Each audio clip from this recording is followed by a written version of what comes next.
Novel دھوپ چھاؤں سحر جائی، تحریر ہما قریشی کی ستمبر 19۔ رات کی سیاہ تاریکی ہر سو پھیل رہی تھی، آسمان پر چھائی چاندی گویا سالوں بعد عباس پیلس میں رقص کرتی خوشیوں کی ضمانت دے رہی تھی۔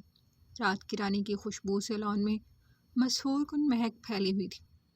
عباس پیلس کے لان میں موجود وہ چاروں نفوس باتوں میں مصروف ہونے کے ساتھ ساتھ گرین ٹی سے بھی لطف اندوز ہو رہے تھے۔ حیات شیر افگن کے ساتھ بیٹھی آج کئی دنوں بعد دل سے مسکرائی تھی، جبکہ آبسا اور حیات کو مطمئن دیکھ گویا افگن کے دل میں ٹھنڈک اتر گئی تھی۔ برو، اب ولیمے کی بریانی کب کھلا رہا ہے پھر؟ وہ ارتجا کو آبسا کے کان میں کوئی سرگوشی کرتا دیکھ گلا کھنکھار کر بولا تو وہ دونوں گڑبڑا کر چونکے۔ کباب میں ہڈی، ارتجا بڑبڑایا۔ ہیں کیا؟ تو ولیمہ میں مدعو مہمانوں کو صرف ہڈیاں کھلائے گا؟ یار تیرا دماغ تو نہیں چل گیا؟ وہ آنکھوں میں شرارت لیے اسے چھیڑنے کی غرض سے بولا تھا۔ نہ کر یار، بلا وجہ ضائع ہو جائے گا مجھ سے۔ وہ بیزاریت سے بولا، جبکہ میز کے نیچے سے آبسا کا ہاتھ تھامے بیٹھے ارتجا کا انگوٹھے سے نبض سہلانا ویسے ہی مشکل میں ڈال گیا تھا۔ اس کی ان حرکتوں پر آبسا کی تو سانسیں تھم تھم جا رہی تھی۔ اچھا تو پھر ہم جا رہے ہیں، اس نے ہنوز ناراضگی کا اظہار کرتے تڑی لگائی۔ مہربانی، یہاں سے سیدھا جاؤ، بالکل سامنے ہے باہر کا دروازہ۔ افغان کی اس قدر کھلی بے عزتی پر حیات کا قہقہہ بے ساختہ تھا۔ تمہیں بڑی ہنسی آ رہی ہے، یہ میرے ساتھ ساتھ تمہیں بھی یہاں سے جانے کا بول رہا ہے۔ افغان کے گھورنے پر اس کی ہنسی کو بریک لگا۔ میں تجھے اتنا بغیرت نظر آ رہا ہوں؟ میں بھلا کیوں نکالنے لگا اپنی بہن کو اپنے گھر سے؟ میں تو تجھے دفع ہونے کا بول رہا ہوں۔ وہ آئیبرو اٹھا کر شرارت سے بولا تھا۔ آبسا تو شیر افغان کے سامنے اسے اس قدر فرینک اور نرمی سے بات کرتا دیکھا کئی بار غش کھاتے کھاتے بچی تھی۔ جو بزنس کی دنیا کا اکھڑ مزاج اکڑو، بات کرنے پر ٹیکسز ادا کرنے والا، سالوں میں ایک بار مسکرانے والا، آج صبح سے اس پر اپنا نیا روپ روشناس کراتا حیرت زدہ کر گیا۔ آیا بڑا بہن کا بھائی، وہ ذرا ناراض لہجے میں بولتا، پھر کوئی بات سمجھ آنے پر قہقہہ لگایا۔ حیات میری بہن، میں آپ کو ایک مفید مشورے سے نوازنا چاہتا ہوں کہ پلیز گھر جانے سے قبل آپ اپنے شوہر نامدار کا کسی اچھے سے سائیکائٹرسٹ سے پراپر چیک اپ ضرور کروا لیجیے گا۔ عنقریب اس کا داخلہ کسی مینٹل اسائلم میں کرانا پڑ جائے گا۔ مجھے لگتا ہے حالیہ دنوں کی ٹینشن اس کے ذہن پر بہت برے طریقے سے اثر انداز ہوئی ہے۔ دیکھے ذرا، پاگلوں کی طرح خود ہی کہکے پر کہکے لگا رہا ہے۔ وہ ذرا ناراضگی سے افغان کو گھور کر بولا، جس کی زبان میں ایک بار پھر کھجلی ہوئی تھی۔ بہن کے بھائی، میں سوچ رہا تھا تو میرے بچوں کا ماموں بنے گا یا پھر چچا، مگر تیری خڑوس پرسنالٹی کو مد نظر رکھتے ہوئے میں نے یہی فیصلہ کیا ہے کہ تو میرے بچوں کا ماموں بنے، اور شیر افغان ہاشمی کے بچوں کے ماموں ہونے کا ٹائٹل تجھ پر خوب جچ بھی رہا ہے۔ وہ حیات کو آنکھ مارتا ارتجا کو چھیڑنے کی غرض سے بولتا دوڑ لگا گیا، جبکہ وہ ارتجا کے سامنے اس کی اس قدر بے باک گفتگو پر شرم سے سرخ چہرہ جھکا کر رہ گئی تھی۔ بھابھی، آپ، آج میں نہیں چھوڑوں گا اسے۔ وہ حیات کا چہرہ دیکھ خود کو کوئی سخت الفاظ کہنے سے باز رکھتا تیز قدموں سے اس کے تعاقب میں گیا، جو سیدھا دادوں کے روم کی جانب بھاگا تھا، کیونکہ ارتجا کے 2.5 کلو کے ہاتھ سے اب صرف وہی اسے بچا سکتی تھی۔ حیات بھابھی؟ حیات، جو افغان کو اتنے دنوں بعد کھل کر مسکراتا دیکھ مبہوت سی دور تعاقب میں اس کی پشت کو تشنہ نگاہوں سے نہارنے میں غرق تھی، سماعتوں سے ٹکراتی آبسا کی مدھم آواز پر چونکا ہوش و حواس کی دنیا میں لوٹی تھی۔ جی چندا؟ وہ ہمتن گوش ہوئی۔ اب خوش ہے نا؟ وہ ذرا جھجک کر سوالیہ گویا ہوئی۔ ایسا سوال کیوں پوچھ رہی ہو؟ کیا تمہیں مجھے دیکھ کر ایسا نہیں لگتا کہ میں بہت خوش ہوں؟ وہ سنجیدہ ہو گئی تھی۔ نہیں، وہ بھائی نے دوسرا نکاح۔ آبسا کی زبان لڑکھڑا گئی تھی۔ جانتی ہو آبسا، زندگی میں ہر انسان پر کڑی آزمائش کا وقت آتا ہے، اور مجھے شاید اس بات کا عمر بھر پچھتاوا رہے گا کہ جب خدا نے مجھے آزمائش میں ڈالا تو میں اس آزمائش میں پورا نہیں اتر سکی۔ اور ٹرانس کسی کیفیت میں مبتلا کھوئی کھوئی سی آواز میں گویا ہوئی۔ ایسا کیوں کہہ رہی ہیں حیات؟ افغان بھائی آپ سے بہت محبت کرتے ہیں، وہ اس کو دلاسا دینے والے لہجے میں بولی تھی۔ مجھے ہمیشہ یہ گمان رہا کہ شیر افغان کو میں زیادہ چاہتی ہوں، مگر جانتی ہو، بھلے ہی میری محبت کا پلڑا بھاری رہا ہو، مگر اعلیٰ ظرفی میں اس شخص کا مقابلہ کبھی نہیں کر سکتی جس نے مجھے اس وقت اپنا نام دیا تھا جب ہر شخص مجھ سے روٹھ گیا تھا۔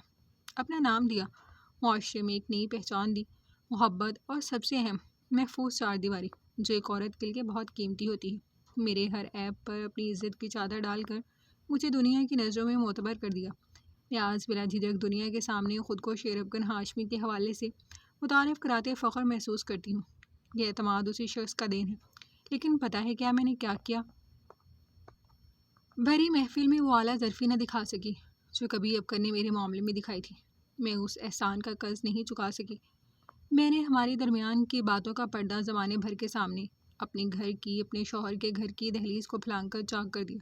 جس شخص نے مجھ سے کبھی اونچی آواز میں بات نہیں کی، میں نے اسے پولیس تھانوں کے چکر لگوا دیے۔ میں نے اپنی نادانی میں سب غلط کر دیا آپ صاحب۔ اس کی ایک خطا پر اس کی ہزار مہربانیوں کو پل میں فراموش کر دیا۔ یہ درد اس درد سے بہت زیادہ ہے، بہت اذیت ناک اور تکلیف دہ ہے۔ حیات کاظمی کے رخسار نم ہو گئے تھے۔ آبسا کو شیر افغان کی قسمت پر رشک آیا تھا۔ وہ دونوں ہی ایک دوسرے کو دیوانگی کی حد تک چاہتے تھے، اور شاید نکاح میں یہی طاقت ہوتی ہے جو ہزار ناراضگیوں، ہزار شکوے شکایات ہونے کے باوجود اپنے ہم سفر کی ذرا سی تکلیف برداشت کرنا دھوبر ہو جاتا ہے۔ ضروری تو نہیں نا کہ جس سے محبت کی جائے اس کی صرف اچھائیوں سے ہی محبت ہو۔ عاشق تو اپنے عشق کی ہر خطا کو کھلے دل سے قبول کر لیتے ہیں، تو پھر حیات کاظمی کیوں نہیں؟ شدت بھرے لہجے میں گویا ہوتے اس کے رخسار نم ہو گئے تھے۔ میں بھی کیا باتیں لے کر بیٹھ گئی۔ تم لوگ بھی ہمارے ساتھ بیٹھے بیٹھے اب سوکھ گئے ہوگے۔ میں ذرا افغان کو دیکھتی ہوں، نہ جانے کہاں رہ گئے ہیں۔ وہ جلدی سے اپنے گال پونچھتی آبسا کو دیکھ مسکرائی۔ جب ہی عقب سے آواز لگاتا افغان وہاں آیا تھا۔ حیات جاؤ جلدی سے دادوں سے مل لو، پھر نکلتے ہیں، کافی رات ہو گئی ہے۔ وہ کلائی پر بندی گھڑی میں وقت دیکھتا عجلت بھرے لہجے میں بولا تھا، تو وہ سر ہلاتی اندرونی حصے کی جانب بڑھی تھی، جبکہ وہ جیبوں میں ہاتھ پھنسا کر کھڑا قدم قدم چلتا آبسا کے نزدیک آیا تھا۔ خوش ہو گڑیا؟ وہ لہجے میں ہمیشہ والی اپنائیت لیے نرمی سے بولا تھا۔ جب ہی وہ آگے بڑھتی سیدھی اس کے سینے سے جا لگی تھی۔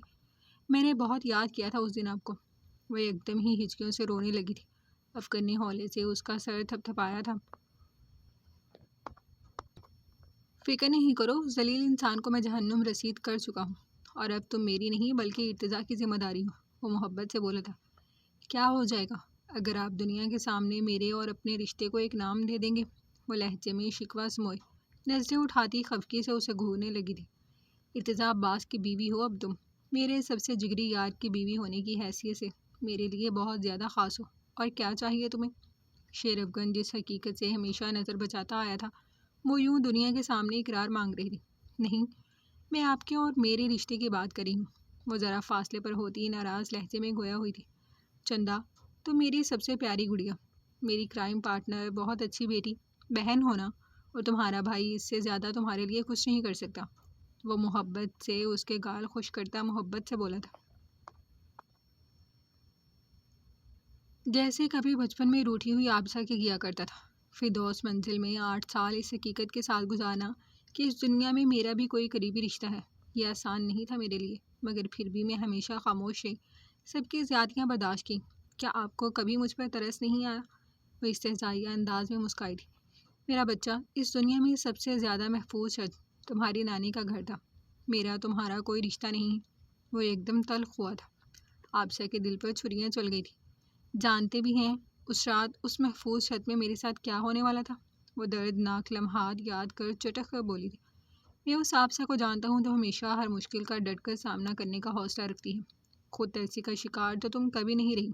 میری کرائم پارٹنر اتنی کمزور ہرگز نہیں ہے، اور اب یہ رونا دھونا مت ڈالو، بالکل افریقن بھوتنی لگ رہی ہوں، اور ذرا فاصلے پر ہو جاؤ۔ اگر میری پوزیسو بیوی نے تمہیں دیکھ لیا نا تو ابھی تمہارے ساتھ جتنی گھی شکر ہے کاٹ کھانے کو دوڑ پڑے گی۔ وہ جس انداز میں بولا تھا آبسا روتے روتے مسکرا اٹھی تھی، جبکہ افغان اب اسے نہ جانے کیا کیا سمجھانے میں مصروف ہو گیا تھا۔ وہ حیات، بات سنیے گا؟ حیات جو دادوں سے ملاقات کرنے کے بعد لان کی جانب جا رہی تھی، روم سے باہر آتے ارتضیٰ کو دیکھ ٹھہر گئی۔ جی بھائی؟ وہ ٹھہری۔ ایکچولی مجھے آپ سے سوری کرنا تھا۔ وہ شرمندگی سے کان کھجاتا خفت سے بولا تھا۔ سوری؟ مگر کیوں؟ وہ حیران ہوئی۔ یہ کھڑوس انسان اور سوری؟ دراصل ولیمے والی رات کو سڑک پر میں نے غصے اور جذبات میں آپ کو بہت باتیں سنا دی تھی۔ میں اس کے لیے بہت شرمندہ ہوں، مجھے کوئی حق نہیں تھا آپ سے بدتمیزی کرنے کا۔ وہ واقعی اس روز سے شرمندہ تھا، اور حیات سے آج اس کا سامنا ہوا تھا کوئی بات نہیں، آپ کو احساس ہے میرے لیے یہی کافی ہے، بلکہ میں تو آپ کی مشکور ہوں کہ آپ نے میری آنکھیں کھول دی تھیں، ورنہ افغان تو نہ جانے کب تک مجھے اندھیرے میں رکھتے۔ وہ ذرا شائستگی سے بولی تھی، ٹینشن نہ لے، وہ سب سیٹ کر دے گا، اور اجالا کی طرف سے بالکل بھی پریشان ہونے کی ضرورت نہیں ہے۔ وہ مزید کچھ بولتا کہ حیات بیچ میں بول اٹھی، فکر نہیں کریے، میں ٹھیک ہوں۔ وہ مزید کچھ کہے بغیر ہی قدم لان کی جانب بڑھا چکی تھی۔ مطلب حیات کو اس روز کے لفظ واقعی گراں گزرے تھے۔ شاید وہ زندگی میں پہلی بار کسی صنف نازک سے اس انداز میں مخاطب ہوا تھا۔ وہ سر جھٹک گیا، کچھ تلخیوں کا اثر محض ایک معذرتی لفظ سے نہیں بلکہ وقت کے ساتھ ہی۔ چلیں افغان، وہ دوپٹہ سنبھالتی ان دونوں کے قریب آئی تھی۔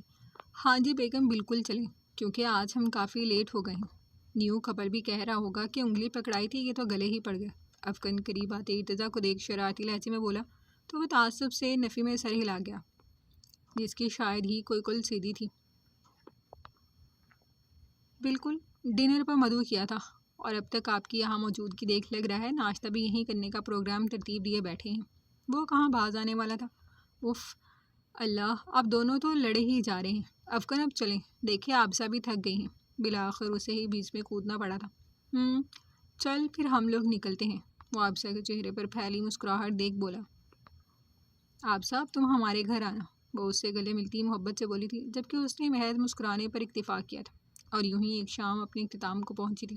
ان دونوں کا رخ اب گھر کی جانب تھا، اس بات سے انجان کہ وہاں بھی ایک قیامت ان کی منتظر تھی۔ کیا خیال ہے چلے روم میں؟ ارتضیٰ نے لان میں خاموش کھڑی آبسا کو دیکھ آئی بروز اٹھائے۔ وہ اس کی گرے آنکھوں میں جذبات کا ٹھاٹھے ماتا سمندر دیکھ کر گڑبڑا سی گئی۔ وہ میں کہہ رہی تھی کتنی پیاری اور ٹھنڈی ہوا چل رہی ہے نا، پرسکون سا رات کا خوبصورت نظارہ ہے۔ کچھ دیر لان میں ہی چہل قدمی کرتے ہیں۔ وہ ادھر ادھر نگاہیں گھماتی لب چباتی بہانہ بنا گئی۔ ارتضیٰ کے لبوں پر مچلتی مسکراہٹ گہری ہو گئی تھی۔ تو آ جائیں پھر۔ ارتضیٰ نے اس کی جانب اپنا ہاتھ بڑھایا تو وہ تھوڑا جھجک کر اس کی مضبوط ہتھیلی پر اپنا مومی ہاتھ رکھتی اس کی سنگت میں قدم اٹھانے لگی تھی۔ ویسے آپ غالباً یونیورسٹی کی اسٹوڈنٹ ہوں گی، کون سا سیمسٹر چل رہا ہے؟ سبجیکٹس کون سے ہیں آپ کے؟ وہ جانتا تھا کہ وہ پڑھائی چھوڑ چکی، مگر جان بوجھ کر سوال داغا تھا۔ نہیں، میں نے 2 سالہ BA کیا ہے بس۔ اسے پہلی بار اپنی ڈگری بتاتے شرمندگی ہوئی۔ دیٹس ویری نائس، BA بس تو نہیں ہوتا؟ اس کا کترانا وہ بخوبی بھانپ چکا تھا۔ وہ بار بار گھبراہٹ بکھلاہٹ میں بال کان کے پیچھے ڈس رہی تھی۔ جی بس ویسے ہی، وہ سر ہلا گیا۔ اب دونوں کے درمیان معنی خیز خاموشیاں باتیں کر رہی تھی۔ آپ نے میرے ان دونوں سوالوں کے جوابات تو نہیں دیے تھے، لیکن ایک سوال کا جواب مجھے ہر حال میں چاہیے۔ وہ ایک دم سنجیدہ ہو گیا تھا۔ کس سوال کا؟ وہ چونکی۔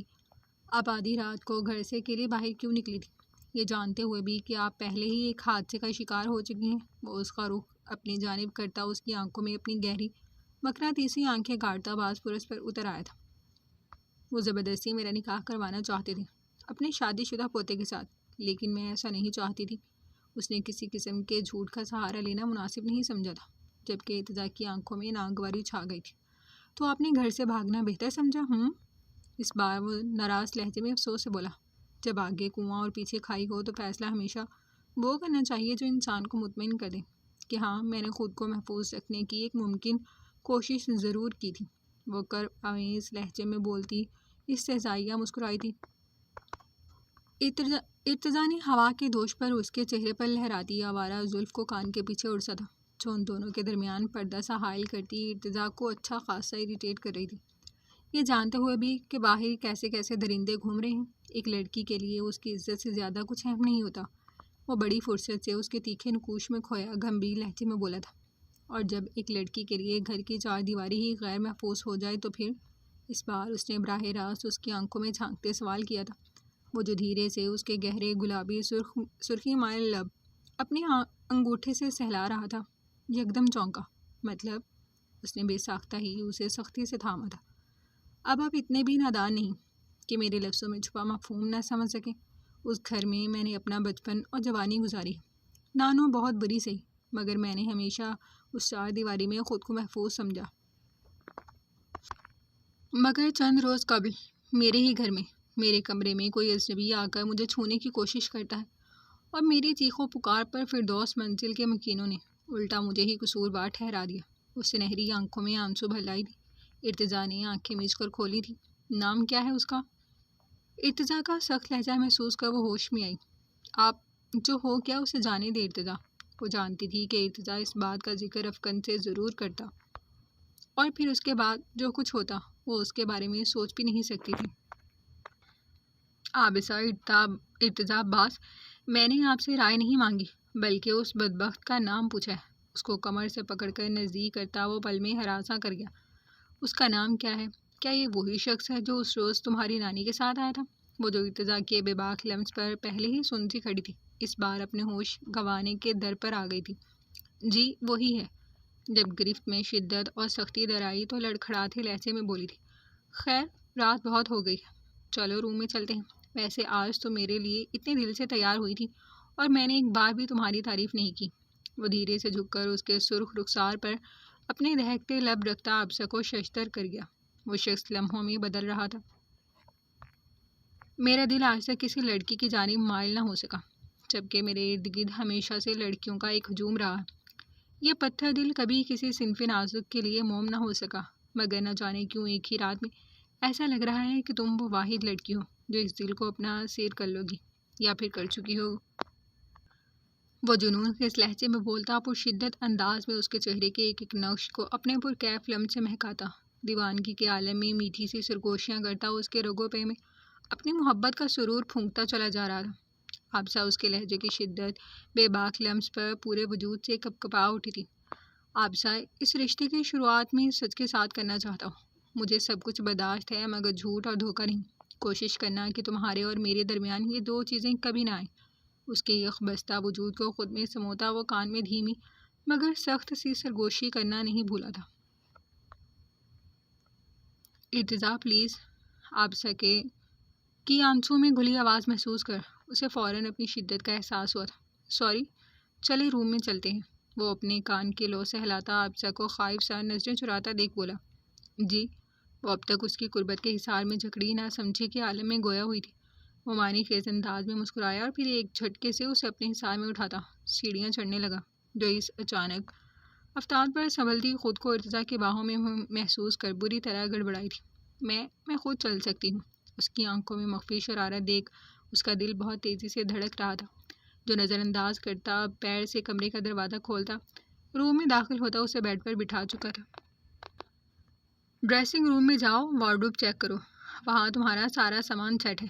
اس ڈریس میں تم خاصی انکمفرٹیبل ہو گئی ہوگی۔ میں جب تک باقی صاحب کو کافی کا بول کر آتا ہوں۔ وہ اپنے لیے بھی نائٹ سوٹ نکالتا متواصل لہجے میں بولا تاکہ وہ ریلیکس فیل کرے۔ کافی کا میں بول دیتی ہوں، بلکہ میں بنا دیتی ہوں۔ وہ تیزی سے اٹھی، اس کی کوئی ضرورت نہیں ہے سویٹ ہارٹ۔ باقی صاحب اس وقت تک اپنے کوارٹر میں چلے جاتے ہیں اور آپ کا اس وقت سرونٹس کوارٹر میں جانا ٹھیک نہیں، اور یہی بات آپ کے ہاتھ کی کافی کی تو آج رہنے دیجیے، پھر عمر بھر یہ ڈیوٹی آپ ہی نے نبھانی ہے۔ وہ آنکھ کا کونا دباتا واش روم میں بند ہو گیا تھا، جبکہ اس کے لبوں پر ایک پرسکون مسکراہٹ کھل گئی تھی۔ حیات یار، اگر تم سوئی نہ تو پھر دیکھنا، آئی پرومس میں یہ گاڑی لے جا کر سیدھی کسی پیڑ میں دے ماروں گا۔ وہ فرنٹ سیٹ پر بیٹھی حیات کو اونگتا دیکھ غصے سے بولا، اف اللہ، کیا ہو گیا ہے آپ کو؟ میں ابھی نہیں مرنا چاہتی، ابھی تو میرے بچے بھی اس دنیا میں نہیں آئے۔ وہ ہڑبڑا کر ہوش میں آتی بمشکل آنکھیں کھولتی منہ بنا کر بولی۔ افغان کا کہکا بے ساختہ تھا۔ یہ لڑکی اپنی محبت کا اظہار کرنے میں شاید ہی کبھی کترائی ہو۔ ہاں تو جیسے مجھے تو مرنے کا بہت شوق ہے نا، اور محترمہ بچے تو ابھی میرے بھی اس دنیا میں نہیں آئے ہیں۔ افغان کی شرارت پر حیات نے گھور کر اسے دیکھا تھا۔ ایک بندہ گاڑی ڈرائیو کر رہا ہے اور فرنٹ سیٹ پر براجمان محترمہ بے خبر سو رہی ہیں، تو ڈرائیور نے گاڑی کسی دوسری گاڑی سے ہی ٹھوکنی ہوتی ہے۔ وہ اسے گھور کر بولا، جو اس کی جھلبلاہٹ پر اسے چھڑانے کے لیے کہکا مارتی پاؤں سمیٹ کر بیٹھ گئی تھی۔ ہاں بس یہ کرا لو میڈم سے، سیٹ پر نہیں جیسے صوفے پر بیٹھی ہیں۔ وہ اسے اپنی فیورٹ کار کی سیٹ پر پاؤں رکھ کر بیٹھتا دیکھ گھور کر بولا، مگر وہ حیات ہی کیا جو باز آ جائے۔ میں تو ایسے ہی بیٹھوں گی، کیا آپ روک سکتے ہیں مجھے؟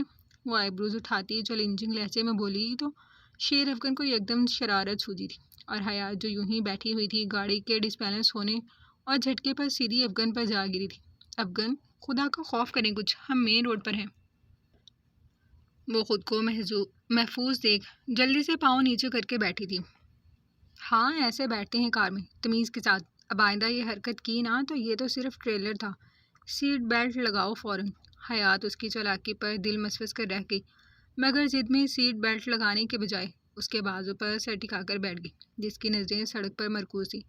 انسان بن جاؤ حیات، وہ اسے پیچھے نہیں دھکیلنا چاہتا تھا مگر وارن ضرور کر گیا۔ بھائی نیند آ رہی ہے مجھے، ہم گھر کب پہنچیں گے؟ وہ بیزاریت سے بولی۔ کتنی نیند آتی ہے تمہیں؟ سو کر دل نہیں بھرتا تمہارا؟ اس نے ذرا کی ذرا نظر اٹھا کر اسے گھورا، جس نے آئیبرو اٹھائے۔ اگر آپ بھول رہے ہیں تو میں یاد کرا دیتی ہوں کہ کل رات ہم فجر کے بعد سوئے تھے، اس نے جتاتے لہجے میں کہا۔ اچھا ٹھیک ہے بیٹھو، اس روڈ پر بہت ٹریفک ہوتا ہے۔ وہ سڑک پر گاڑیوں کا ہجوم دیکھ سنجیدگی سے بولا تو وہ بھی سیدھی ہو بیٹھی۔ اب وہ باتیں کرنے کے ساتھ ساتھ موبائل میں بھی مصروف ہو گئی تھی، جبکہ افغان جب مشکل لفظ ترتیب دے رہا تھا بالآخر پوچھ بیٹھا، حیات ایک بات پوچھوں؟ وہ سنجیدہ تھا۔ ہاں پوچھیں، وہ مصروف سی بولی تھی۔ یہ موبائل تو رکھو یار، اسے چڑ ہوئی تھی۔ اچھا بابا اب بولیں کیا بات ہے؟ وہ پوری طرح ہمتن گوش ہوئی۔ مجھے اس رات کے بارے میں تفصیل سے جانا ہے، اس نے گلا کھنکھار کر نرم لہجے میں کہا تھا۔ کس رات کے بارے میں؟ وہ سمجھ کر بھی انجان بنی تھی۔ تم جانتی ہو، اس نے ایک نظر دیکھ پھر نظریں سڑک پر مرکوز۔ کیا جاننا ہے آپ کو؟ سب کچھ تو میں بتا چکی ہوں۔ وہ تلخ ہوئی تھی۔ لیکن مجھے سب دوبارہ سے جانا ہے، تمہارے ساتھ کب کیا ہوا، تم گھر سے کیسے نکلی، اور جب تمہیں اغوا کیا گیا تو اس وقت تم کہاں تھی، مطلب سب کچھ تفصیل سے۔ اس نے اس کا ہاتھ پکڑ کر ملائم لہجے میں کہا، جو ٹرانس کسی کیفیت سے دوچار بالکل خاموش ہو گئی تھی۔ بھروسہ تو ہے نا مجھ پر؟ اسے خاموش دیکھ وہ گاڑی سائڈ میں لگاتا باقاعدہ طور پر اس کی جانب گھوما تھا۔ اس نے خالی نظروں سے افغان کو دیکھا تھا، جس نے تھامے ہوئے ہاتھ کے پشت پر لب رکھے تھے، اور پھر حیات کی نظروں کے سامنے ایک فلم سے چلنے لگی تھی۔ وہ ٹرانس کسی کیفیت سے دوچار بس بولتی چلی گئی تھی۔ حیات اٹھ جاؤ لڑکی، ساری رات جاگتی ہو اور دن بھر سوتی رہتی ہو، کچھ تو اللہ کا خوف کھاؤ۔ دن اللہ نے کام دھندے کے لیے بنایا ہے، نہ کہ بستر توڑنے کے لیے۔ حیات کی والدہ معمول کے مطابق صبح اسے کمرے میں اٹھانے کی غرض سے آتی ناگوار لہجے میں جھاڑ پلا رہی تھی۔ یار ماما آج تو سنڈے کا دن ہے، میں رات کو سوئی بھی تو لیٹ تھی۔ وہ بالوں کا جوڑا لپیٹتی ایک بھرپور انگڑائی لے کر بیدار ہوئی تھی۔ اچھا ذرا جلدی سے اٹھ جاؤ، آج بھائی صاحب لوگوں کے یہاں ہماری دعوت ہے، بس سمجھو آج تمہاری شادی کی تاریخ طے کرنی ہے۔ حیات کے ماتھے پر بل نمودار ہوئے۔ یار ماما کیا ہو گیا ہے آپ کو؟ کتنی بار کہا ہے مجھے نہیں کرنی ابا کے اس بھتیجے سے شادی، وہ ہمیشہ کی طرح ناگوار لہجے میں بولی تھی۔ جاؤ اور یہ بات ذرا جا کر اپنے باپ سے بولو، وہ کمرہ سمیٹتی گھور کر بولی، جس کے ماتھے پر بل پڑ گئے تھے۔ ماما یار، وہ تیزی سے اٹھ کر واش روم کی جانب بھاگی تھی، جبکہ وہ بڑبڑاتی ہوئی روم سے نکل گئی تھی۔ افغان کال پک کریں میری۔ احمد نے دیکھا حیات کے ڈھیروں مسڈ کالز اور میسیجز تھے۔ ہاں بولو، اس نے ہمیشہ کی طرح میسیج کیا تھا۔ بابا میری شادی کی تاریخ طے کریں، آخر آپ کب آئیں گے اپنے ماما بابا کو لے کر؟ 3 سال کے اس افیئر کا اب کوئی اینڈ ہونا بھی ہے، یا پھر آپ نے بس مجھے یوں ہی بیوقوف بنانا ہے؟ اس نے غصے بھرے وائس نوٹ سینڈ کیا تھا۔ احمد کی پیشانی پر بل نمودار ہوئے۔ یار میں جلد دے آؤں گا اپنے پیرنٹس کو، کہا تو تھا، وہ ہمارے سٹینڈرڈز میں فرق ہونے کی وجہ سے نہیں مارے۔ اسے ہمیشہ کی طرح ٹالنا چاہتا۔ تو میں کیا کروں بابا، میری شادی شہریار سے کرا دیں گے۔ وہ روحانسو ہو گئی تھی۔ تو میں کیا کروں، ابھی تمہاری عمر ہی کیا ہے، محض 24 سال، تمہارے ماں باپ کو کیا جلدی پڑ گئی ہے جلد شادی کرنے کی؟ وہ ہمیشہ کی طرح ببر گیا تھا۔ افغان میں آپ کو بتا رہی ہوں، آپ کے بغیر میں کسی سے شادی نہیں کروں گی، اگر ایسا ہوا تو میں اپنی جان لے لوں گی، وہ شدید جذباتیت سے بولی تھی۔ ابھی خاموش بیٹھو، میں ذرا کچھ روز کے لیے دبئی جا رہا ہوں، وہاں سے واپس آ جاؤں پھر بات کرتا ہوں تم سے۔ وہ ایک وائس نوٹ سینڈ کرتا نمبر آف کر چکا تھا، جبکہ وہ دل مسوس کر رہ گئی، کیونکہ وہ ایسے ہی نخرے دکھایا کرتا تھا۔ بابا میں شادی نہیں کرنا چاہتی۔ ہفتہ قبل شہریار کی اور حیات کی شادی کی تاریخ طے پا گئی تھی، دونوں گھر کے بچے تھے، 15 روز بعد شادی تھی۔ حیات نے اپنی دانستہ میں افغان کو بہت بار کال کی تھی، مگر دوسری جانب موجود احمد کچھ اور ہی پلاننگ کیے بیٹھا تھا۔ حیات بیٹا یہ آپ کیا کہہ رہی ہیں؟ وہ اپنی لاڈلی بیٹی کے منہ سے اس قدر غیر متوقع بات سن کر حیران ہو گئے تھے۔ بابا میں کسی اور سے محبت کرتی ہوں۔ یہ ان کا ہی دیا ہوا مان تھا جو وہ اس قدر دیدہ دلیری سے اپنے باپ کے سامنے اپنی محبت کا اظہار کر رہی تھی۔ تم نے ہماری محبت اور بیجا لاڈ پیار کا ناجائز فائدہ اٹھایا ہے حیات کاظمی۔ احمد کاظمی صاحب کا چہرہ سبکی اور تیش کے باعث سرخ پڑ گیا تھا۔ ایسا نہیں ہے بابا، وہ بہت اچھا ہے، وہ جلدی سے صفائیہ لہجے میں بولی تھی۔ میں تمہاری شادی طے کر چکا ہوں، یہ بات یاد رکھنا۔ اگر میں تمہیں آزادی دے سکتا ہوں تو تمہارے پر بھی کاٹ سکتا ہوں۔ انہیں اپنی بیٹی کا باغیانہ انداز ایک آنکھ نبھایا تھا۔ بابا بس مجھے ایک موقع تو دیں، وہ منتی لہجے میں بولی تھی۔ اچھا تو پھر کہاں ہے وہ لڑکا؟ اب تک وہ رشتہ کیوں نہ لے کر آیا تمہارا؟ کون ہے، کہاں رہتا ہے، تمہیں کہاں مل گیا؟ گھر، خاندان، کچھ دیکھا بھی تم نے حیات کاظمی؟ یا پھر بس یوں ہی منہ اٹھا کر ہماری محبتوں کا جنازہ نکالنے نکل پڑی؟ وہ غصے سے دھاڑے تھے۔ نہیں بابا، وہ ایک بہت بڑے بزنس مین کا بیٹا ہے، ہماری 3 سال پہلے ابھی پر ملاقات ہوئی تھی۔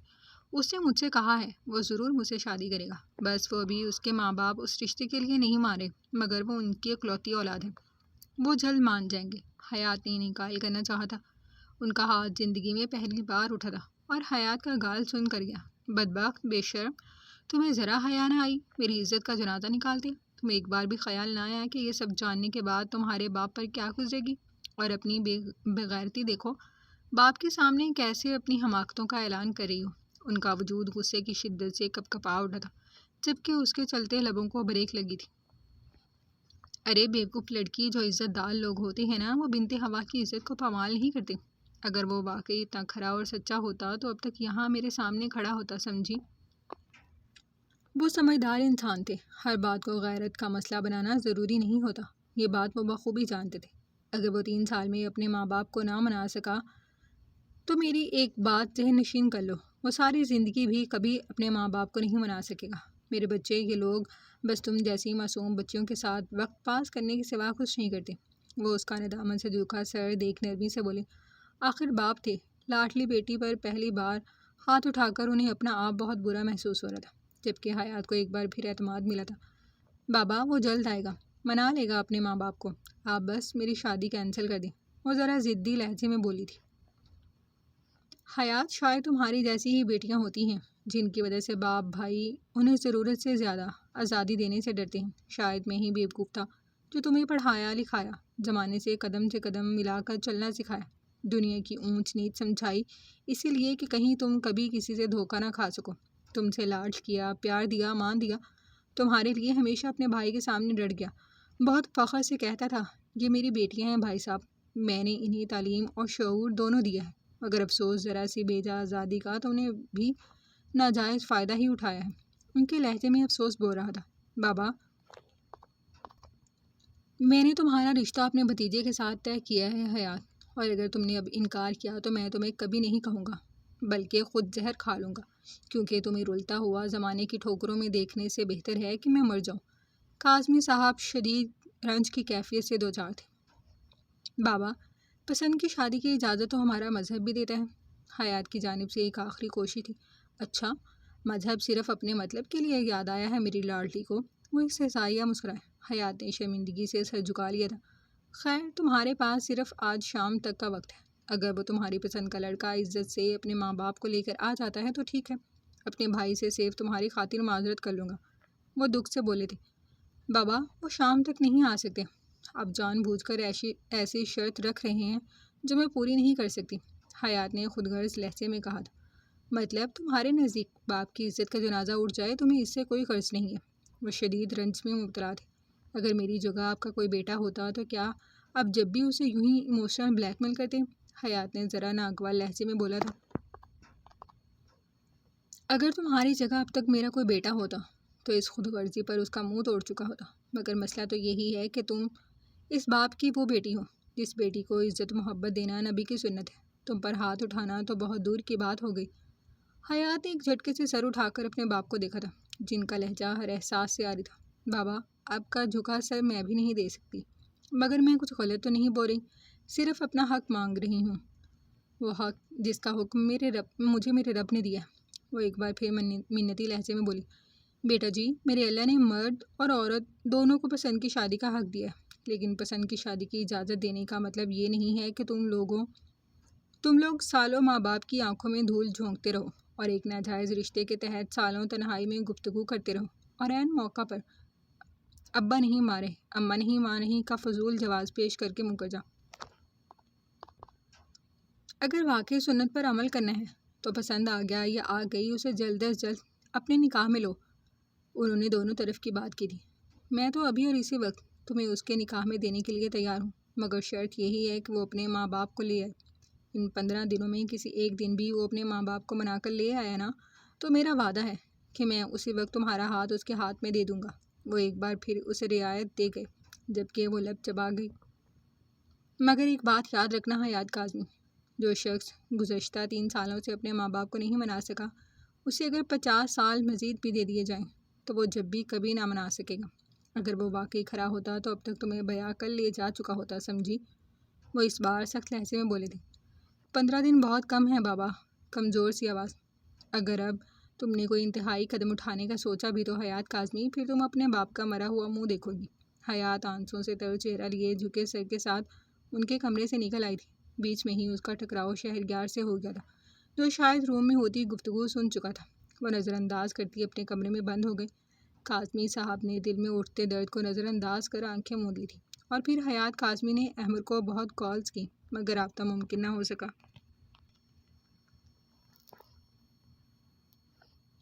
15 دن پل لگا کر اڑ گئے تھے۔ حیات نے چاروں نہ چار بالآخر خود کو اس شادی کے لیے راضی کر ہی لیا تھا۔ کل شام میں اس کا نکاح تھا۔ وہ شدید جھلبلاہٹ میں کسی کے نہ راضی ہونے پر اپنے لہنگے کے ساتھ جویلری لینے خود اکیلے ہی نکل پڑی تھی۔ دوسری جانب شیر افکن نے بھی اسے پہلی اور آخری بار ملنے کے لیے بلایا تھا۔ وہ ایک آخری کوشش ضرور کرنا چاہتی تھی۔ جس شخص سے وہ پچھلے 3 سالوں میں نہ ملی تھی، آج اس سے ملنے کے لیے اکیلی ہی نکل۔ دوپہر کا وقت تھا، گھر میں افراتفری کا عالم تھا، ہر سو مسکراہٹیں رقص کر رہی تھی۔ حیات پچھلے 1 گھنٹے سے غائب تھی۔ اس کی ماں کو جب یہ خبر ملی تو حیات کی چھوٹی بہن کی خوب خبر لی تھی، جو بہن کو نکاح سے 1 دن قبل اکیلے ہی بازار کے لیے نکال چکی تھی۔ مگر وقت گزرتا جا رہا تھا اور حیات کی غیر موجودگی نے اس کے گھر سے فرار ہونے پر مہر لگا دی تھی۔ دن ڈھل گیا اور پھر اگلا دن طلوع ہو گیا تھا۔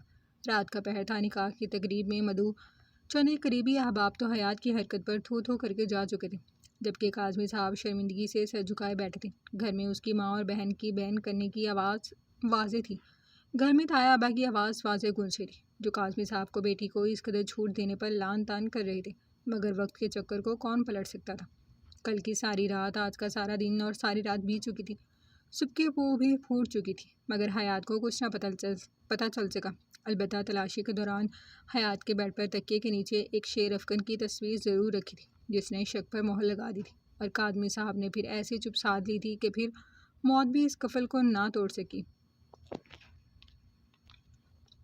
حیات کی جب آنکھ کھلی تو سب کچھ تباہ اور برباد ہو گیا تھا۔ وہ بیچ راستے سے کہاں غائب ہو گئی تھی اسے خبر نہ ہو سکی، مگر اس وقت وہ ایک اندھیری جگہ پر تھی۔ میڈم، آپ ٹھیک تو ہیں نا؟ وہ کسی نرم بستر پر نڈھال سی بیٹھی تھی، ذہن ابھی تک نیم غنودگی میں تھا۔ میڈم، شیر افکن صاحب نے آپ کے لیے پیغام بھجوایا ہے کہ وہ جلد پاکستان آ کر آپ سے رابطہ کریں گے۔ انہیں ایمرجنسی میں کہیں جانا پڑ گیا تھا، اور اگر ان سے رابطہ ممکن نہ ہو سکے تو آپ فی الحال سر کے گھر چلی جائیے گا۔ جو ایڈریس آپ کو سر نے دیا تھا، وہ کوئی شخص تھا جو شاید دروازہ کھول کر روم میں آیا تھا۔ نہ جانے اس کی آنکھیں بند تھیں یا کمرے میں واقعی اندھیرا تھا۔ دماغ میں بس ایک افکن کا نام فکس ہو گیا تھا۔ کیا یہ سب اس نے کیا تھا؟ افکن کہاں ہیں؟ بھاری ہوتے سر سے وہ مشکل پوچھا تھا۔ سر آپ سے ملنا چاہتے تھے مگر ایمرجنسی کی وجہ سے نہ آ سکے، مگر آپ فکر نہ کریں، آپ ان کے گھر چلی جائیے گا۔ شیر افکن کے گھر کا ایڈریس احمد اسے کئی ماہ پہلے ہی فراہم کر چکا تھا، اور آج وقت تھا اس آخری پتے کو کھیلنے کا۔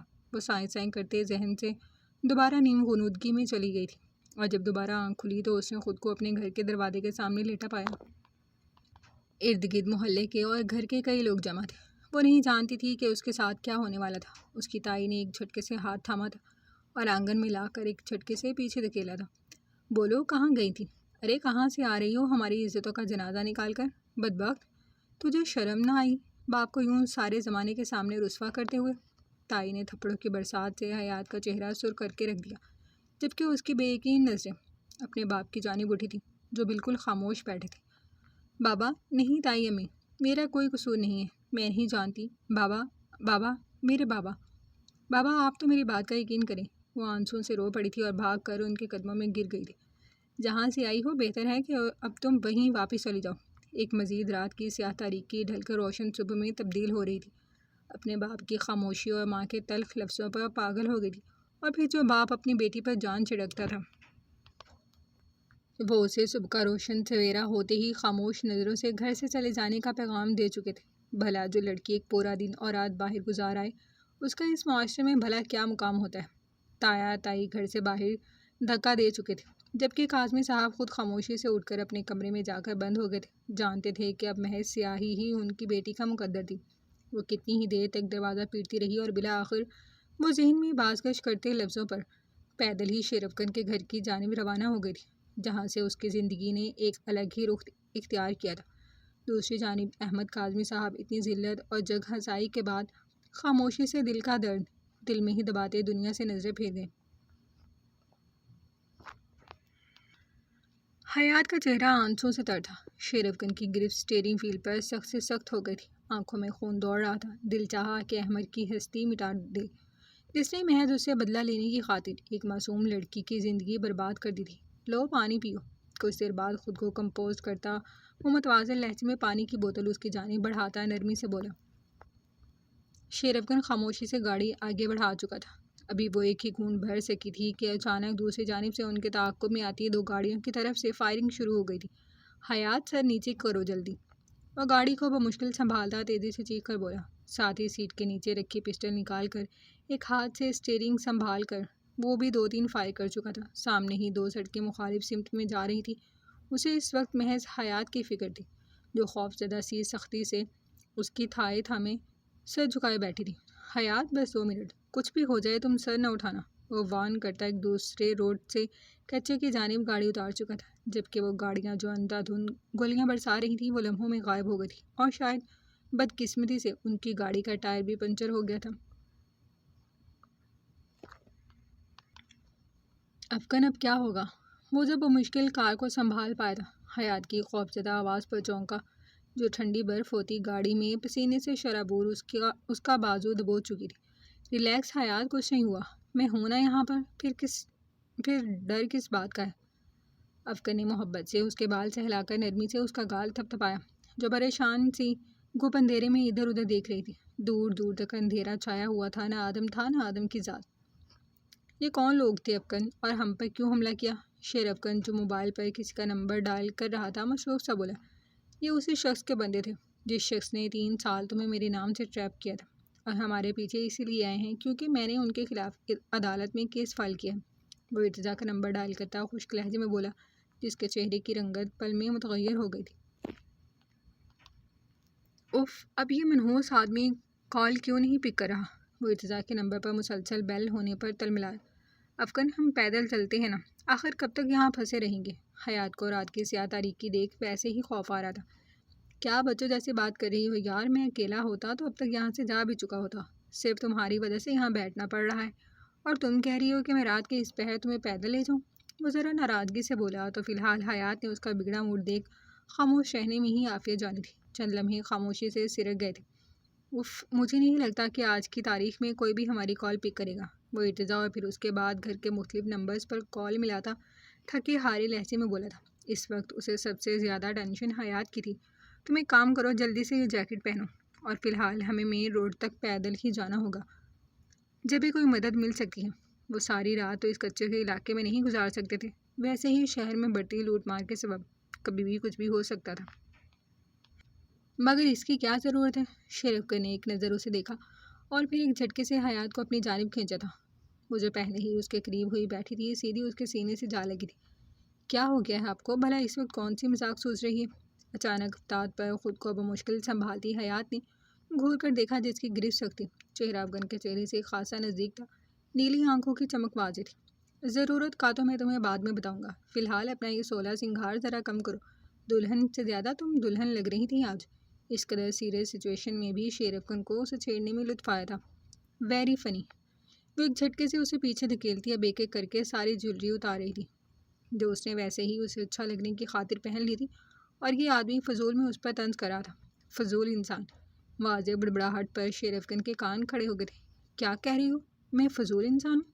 آنکھوں میں بے پناہ شرارت سموئی اس کا چہرہ جبڑے سے پکڑ کر رخ اپنی جانب پھیرتا وہ خشمگین نظروں سے گھور کر بولا، جی بالکل، انتہا کے فضول اور بدذوق انسان ہیں آپ۔ وہ منہ بسور گئی۔ جبکہ وہ لمحے کسی تیزی سے ایک چھوٹی سی شرارت کرتا اسے سیکھ پا کر گیا۔ اب میں یہ نمونہ جیولری کبھی زندگی میں نہیں پہنوں گی۔ بولیں گے منتیں کریں گے جب بھی نہیں۔ وہ بھی سختی سے بولی۔ اتنی تم کوئی حور پری کہ میں منتیں تلے کروں؟ وہ چڑھانے سے باز نہ آیا۔ خیر کہ جیکٹ پہن لو، پتہ چلے رات میں کوئی لفٹ ہی نہ دے، یہ سمجھ کر کہ کہیں اس قدر ہینڈسم سے لڑکے کو رات کے اس پہر کوئی بھوتنی تو نہیں چمٹ گئی، پتہ چلے اور مصیبت۔ حیات نے ناراض نظروں سے گھورتے ایک جھٹکے سے جیکٹ جھپٹنے کے انداز میں لے کر پہنا تھا، جبکہ اب وہ سنجیدہ سا ہاتھ میں پسٹل لے کر پہلے خود کار سے اترا تھا اور پھر گھوم کر حیات کو اتارا تھا۔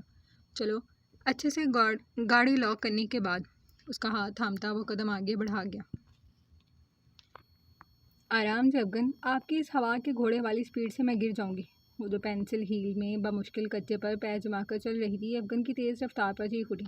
اوف میرے خدا، حیات صاحبہ اس سپیڈ کے ساتھ گھر تو نہیں، البتہ ہم جنت میں ضرور پہنچ جائیں گے اگر پیچھے سے کوئی پروفیشنل ڈکیت صاحب آ گئے تو، کیونکہ اس ملک میں ایک واحد یہی صاحب ہے جو اپنی ڈیوٹی پوری ایمانداری سے نبھا رہے ہیں۔ وہ طنزیہ لہجے میں بولا تو اس کی تیوری چڑھ گئی تھی۔ ہاں تو مجھے کیا معلوم تھا کہ رات کے اس پہر پینسل ہیل پہن کر کیٹ واک بھی کرنی پڑے گی مجھے۔ وہ اپنے وجود کا سارا وزن اس پر ڈالنے کے باوجود بار بار لڑکھڑا رہی تھی۔ بندے کو شادی کرنی ہی نہیں چاہیے، روز ایک نیا تماشا۔ وہ جل بلا کر بولا، اسے کچھ بھی کہنے یا سمجھنے کا موقع دیے بغیر ایک جھٹکے سے گود میں اٹھا چکا تھا، جو پہلے پہل تو چونکی اور پھر مانی تیزی سے مسکراتی لاڈ سے اپنی باہیں افغان کے گلے میں ڈال چکی تھی۔ اب ٹھیک ہے، ویسے بھی میں تھک گئی تھی۔ اپنا چہرہ افغان کے چہرے کے قریب کیے وہ چڑھانے کی غرض سے بولی۔ ہاں کیٹو سر کیا ہے نا تم نے؟ وہ اس کی آنکھوں میں ناچتی شرارت دیکھ خفا ہوا۔ ویسے آپ کیا گھر تک مجھے گود میں لے کر جانے کا ارادہ رکھتے ہیں؟ کچھ راستہ خاموشی سے گزرا تو ایک بار پھر اس کی زبان میں کھجلی ہوئی تھی۔ شٹ اپ حیات، اب اگر تم نے کچھ کہا تو تمہیں یہیں پھینک کر چلا جاؤں گا۔ اس کا سانس پھول گیا تھا، ٹینشن الگ تھی، جبکہ حیات صاحبہ کی شوخیاں ہی ختم نہیں ہو رہی تھی۔ اچھا بس روئیں تو مت، بس اب اتار دے، میں خود چلوں گی، ویسے بھی اب پکی سڑک آ گئی۔ اس کے ماتھے پر چمکتا پسینہ اپنی ساڑی کے پلو سے پہنچتی احسان کرنے والے لہجے میں بولی تھی۔ بڑی جلدی خیال نہیں آ گیا؟ وہ دو چار بڑے بڑے قدم لیتا سنسان پڑی سڑک کے دوسرے کنارے تک آیا تھا اور ساتھ ہی حیات کو اپنے پیروں پر کھڑا کیا تھا۔ چلے شکر کریں خیال آ تو گیا، وہاں اسٹریٹ لائٹ جل رہی ہے، شاید وہاں سے ہمیں کوئی مدد مل جائے۔ حیات آنکھیں چندیا کر دور تک دیکھتی مزے سے بولی، جو ایک بار پھر ارتضیٰ کا نمبر ڈائل کرنے لگا تھا، مگر پھر کچھ سوچ کر ارادہ ملتوی کر گیا۔ چلو اب اور ذرا دھیان سے۔ وہ اس کا ہاتھ پکڑ کر تیزی سے قدم اٹھانے لگا۔ حیات کو بھی چاروں نے چار قدم ملانے پڑے تھے۔ شکر ہے کوئی انسان تو نظر آیا۔ دور ایک چائے کا ہوٹل تھا جہاں اچھے خاصے لوگ نظر آ رہے تھے۔ افغان قدم روک چکا تھا۔ اب کیا ہوا؟ وہ اسے ساکت کھڑا دیکھ نہ سمجھی سے بولی، تم یہی ٹھہرو، میں 2 منٹ میں آیا، اور یہاں سے ہلنے کی ضرورت نہیں ہے۔ وہ جانتا تھا کہ اس طرح کے ڈھابے ہوٹلز پر اس وقت اوباش قسم کے مرد بیٹھے ہوتے ہیں، اس لیے حیات کو دور ہی کھڑا کرتا خود مدد کے لیے اس طرح بڑھا، جبکہ حیات کی نظریں شیر افغان کی پشت پر ہی مرکوز تھی، جو ایک دو بار پلٹ کر اس کی جانب دیکھتا اب کسی سے بات کر رہا تھا۔ بال وہ پہلے ہی سمیٹ چکی تھی، شیر افغان کی جیکٹ میں مکمل طور پر خود کو کور کیے اب وہ بس جلد از جلد اپنے گھر جانا چاہتی تھی۔ افغان کی موجودگی ہونے کے باوجود رات کی تاریکی میں ایک ڈر سا تھا جو دل میں بیٹھا ہوا تھا۔ چلو انتظام ہو گیا ہے۔ وہ مخالف سمت میں بغور کسی حولے کو تلاش کر رہی تھی کہ افغان کی آواز پر چونکی۔ کیا گاڑی مل گئی؟ نہیں، مگر یہ ہے نا۔